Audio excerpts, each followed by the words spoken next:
Assalamualaikum warahmatullahi wabarakatuh. Alhamdulillahi wa kafa, wassalatu wassalamu ala rasulillahil mustafa wa ala alihi wa ahli sidqi wa mal wafa. Ashhadu an la ilaha illallah wa ashhadu anna muhammadan abduhu wa rasuluhu la nabiyya ba'da, amma ba'du. Qala Allah ta'ala fi kitabihil karim, a'udzu billahi minasy syaithanir rajim, yarfa'illahu alladhina amanu minkum walladzina utul ilma darajat. Shadaqallahul azim wa shadaqa rasulul karim. Hadirin yang dirahmati Allah Subhanahu wa taala. Suatu ketika Bilal bin Rabah mendatangi Masjid Nabawi. Sebagaimana biasa, beliau ingin mengumandangkan azan subuh. Ketika beliau mengumandangkan azan subuh, Bilal bin Rabah memperhatikan sekitar. Dan beliau bertanya-tanya di dalam hatinya, kenapa Rasulullah Sallallahu Alaihi Wasallam belum tiba juga di masjid? Padahal Rasulullah Sallallahu Alaihi Wasallam selalu datang sebelum Bilal bin Rabah datang. Akhirnya untuk menjawab pertanyaan Bilal, Bilal pun melangkahkan kakinya menuju kediaman Rasulullah Sallallahu Alaihi Wasallam. Berjalan ke rumah Rasulullah, sampai di rumah Rasulullah Sallallahu Alaihi Wasallam, Bilal mendapati Rasulullah sedang duduk berzikir di rumahnya, tetapi dalam keadaan menangis terseduh-seduh. Bilal bertanya, "Madza bika ya Rasulullah? Kenapa engkau, ada apa denganmu? Kenapa engkau menangis wahai Rasulullah? Padahal Allah telah mengampuni dosamu dan Allah telah menjamin surgamu." Wahai Bilal, Rasulullah SAW menjawab, "Wahai Bilal, ketahuilah semalam Jibril mendatangiku. Ada ayat Allah yang turun, Inna fi khalqis samawati wal ard wa ikhtilafil laili wan nahar la ayatin liulil albab." Sungguh dalam penciptaan langit dan bumi, dalam pergantian siang dan malam, terdapat tanda-tanda bagi orang yang berakal. Hadirin, ayat yang diturunkan oleh Allah Subhanahu wa taala kepada kita di bumi ini merupakan jamuan dari Allah Subhanahu wa taala. Allah sendiri mengundang kita untuk menelaah ayat-ayat tersebut.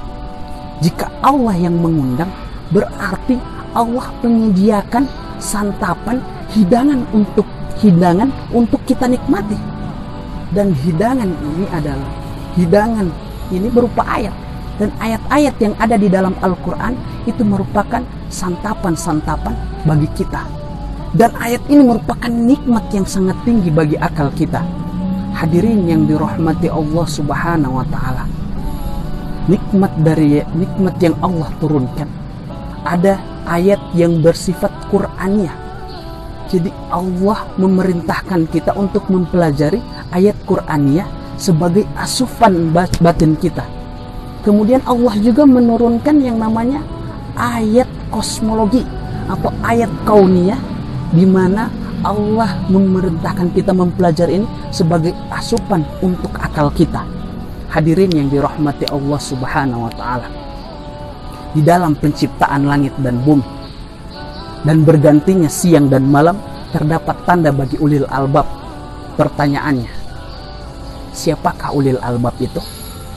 Kita kenal Albert Einstein, pakar sains dunia. Kita kenal Thomas Alva Edison, yang dimana dari cahaya matahari lahirlah panas, dari panas lahirlah listrik, kemudian dari listrik kemudian terciptalah bola lampu pertama kali. Kita juga kenal Isaac Newton, yang menemukan rumus gaya dan hanya memperhatikan jatuhnya buah dari pohon, kemudian lahirlah teori gravitasi. Hadirin yang dirahmati Allah Subhanahu wa taala. Pertanyaan berikutnya, apakah orang-orang ini, ilmuwan-ilmuwan ini termasuk ulil albab? Jawabannya ada di ayat selanjutnya. Kita lanjutkan ayat selanjutnya. Alladzina yadhkurunallaha qiyaman wa qu'udan wa 'ala junubihim wa yatafakkaruna fi khalqis samawati wal ard. Orang ulil albab itu yaitu adalah orang-orang yang senantiasa berzikir kepada Allah, baik berdiri, duduk atau berbaring, di mana saja. Hatinya selalu connect dengan Allah Subhanahu wa taala. Kemudian wa yatafakkaruna fi khalqis samawati wal ard, mampu menginterpretasi fenomena-fenomena yang Allah turunkan di alam jagat raya ini.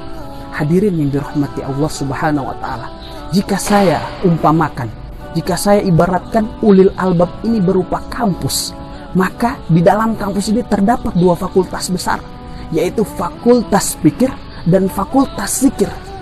Seolah-olah lulusan dari kampus ini tidak hanya tajam akalnya, tetapi juga tajam batinnya. Kita perhatikan contoh alumni-alumni dari kampus ulil albab. Kita kenal Ibnu Al-Farabi. Beliau terkenal dengan Muallimis Tsani, bapak logika kedua setelah Aristoteles. Kemudian kita kenal Ibnu Sina yang dengan teori kedokterannya mengguncangkan seluruh dunia. Kemudian di negara kita sendiri ada Bapak Baharudin Yusuf Habibi, yang dimana beliau menemukan teori keseimbangan pada mesin pesawat.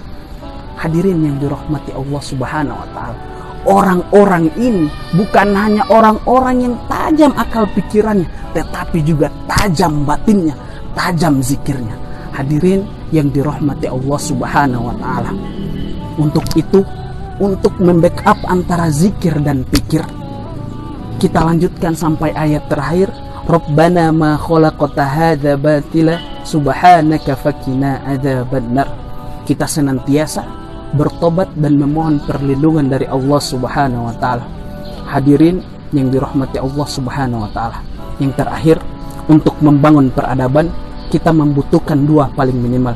Yang pertama adalah iman dan yang kedua adalah ilmu. Jika generasi kita beriman kepada Allah Subhanahu wa taala, kemudian generasi kita meningkatkan ekspansi literasi keilmuan, insya Allah janji Allah akan turun, yarfa'illahu alladhina amanu minkum walladhina utul ilma darajat. Allah akan mengangkat derajat generasi tersebut menjadi derajat yang mulia. Wallahul musta'an. Wassalamualaikum warahmatullahi wabarakatuh.